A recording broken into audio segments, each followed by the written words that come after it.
पींदे लादो जानी मुखारसियो हाणे मूला यार परदेसी अलाही त केड़ी थिया खुशी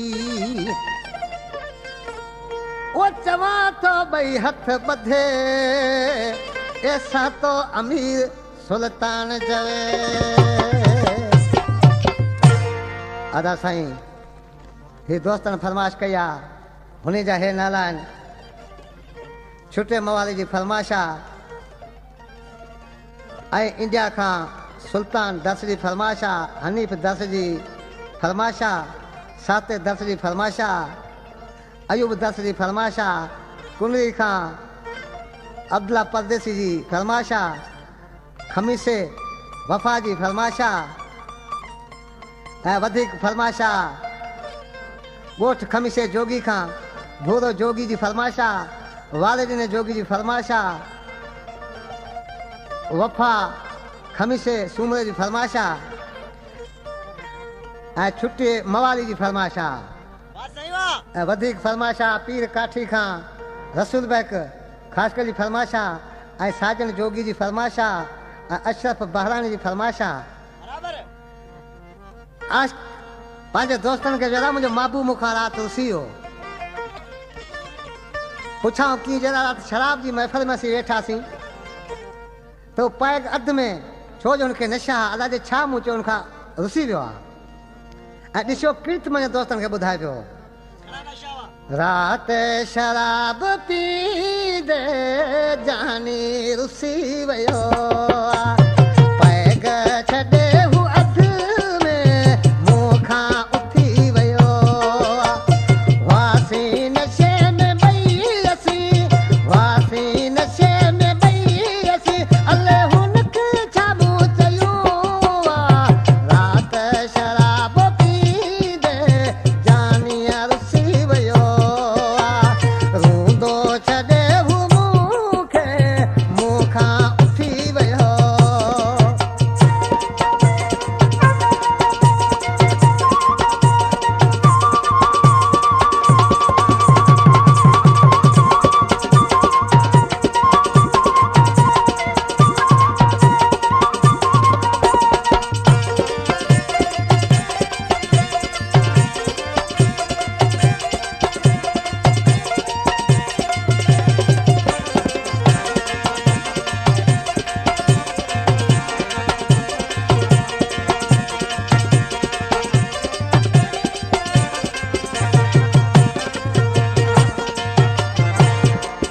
कुछ डोह मुंहिंजो आहे कुछ डोह हुन जो आहे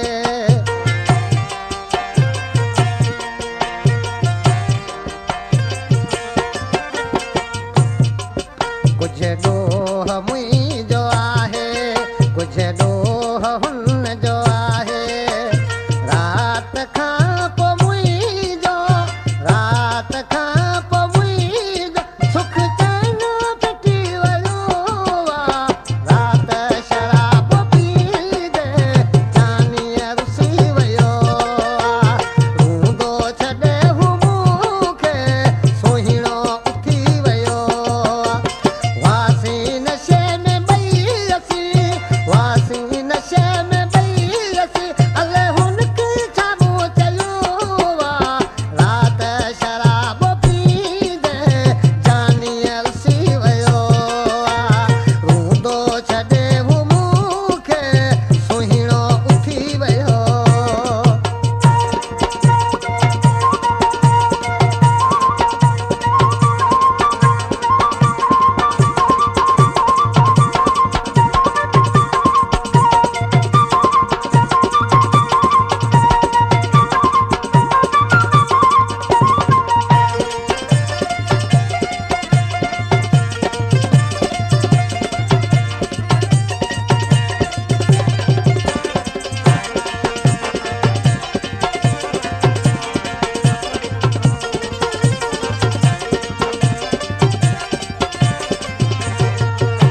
वधीक दोस्तनि फरमाइश कया फतेह भील जी फरमाइश आहे ऐं चेतन कुमार जी फरमाइश आहे ऐं कामल दस जी फरमाइश आहे ऐं माऊमल जी फरमाइश आहे जेके साजन जा दोस्त आहिनि